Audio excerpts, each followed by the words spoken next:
So those effects still remain the same. Fire districts across the state are going to see devastating impacts that are going to long-term impact their fire districts.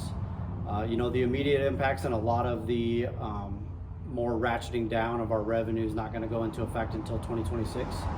So it looks like we might have a year where we're still going to have relatively stable revenue compared to what we've seen. So right now, I think the big thing for us is there are still going to be long-term impacts. And so I know our firefighters are worried. I think they are worried that we're going to see cuts. They're worried of what 2026 and beyond look like. And, as I spoke in some of my other interviews this week that we've talked about with special session, is it's disappointing and disheartening for me to know that at some point, because of legislative cuts, that I may have to sit down with a firefighter and say, hey, I'm sorry, we're going to have to cut your position and let you go because we can't afford you anymore.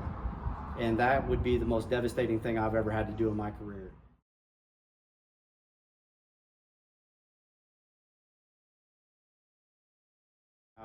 Have some encouragement that the governor has said that he is willing to sit down with fire districts and look at long-term solutions.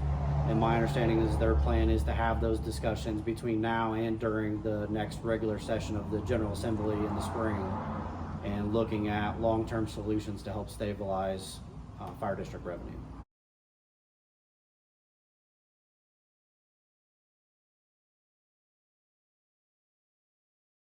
One positive step the legislation did take this year was Senate Bill 194 in May that was passed and signed that gave fire districts the ability to pursue a sales tax. And so our board of directors for Cimarron Hills has decided for the November 5th election that they are going to put a ballot issue out there, and they're going to ask our residents in Cimarron Hills if they would support a sales tax to be able to help fund and stabilize the fire department. We're not trying to, bring in more money than we need. We're just trying to stabilize the revenue losses that we've seen the last couple of years, and what we're going to see even more so in the next couple of years, stabilize those revenues so that we can have sufficient personnel on staff to be able to respond to our calls, to be able to respond to the 27% increase in population we're going to see in the next 5 years, and to be able to address the capital needs of almost $16 million that we have as a department over the next 5 years. We have had some legislators reach out and express their support for fire districts. Unfortunately, it's a small percentage that have reached out, but that percentage that has reached out, I really do appreciate their support and their long-term support for fire districts, trying to help ensure that we're fully funded.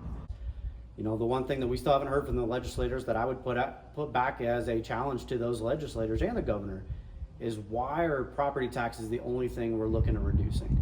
There is a tax burden on the state of Colorado on our residents, and we understand that. We understand people want their taxes to be lower.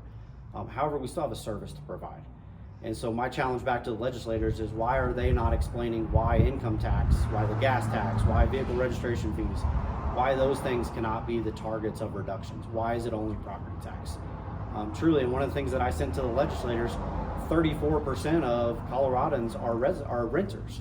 So not only are fire districts going to take a hit, 34% of Coloradans are not actually going to see any lowered impacts. And I think that's the one thing we're not hearing from the legislators is, it sounds great to say they're lowering the tax burden, but they're only lowering the tax burden for a portion of the population. And to the legislators that don't support us, I want them to have those tough conversations with their constituents of why they support reductions to fire districts.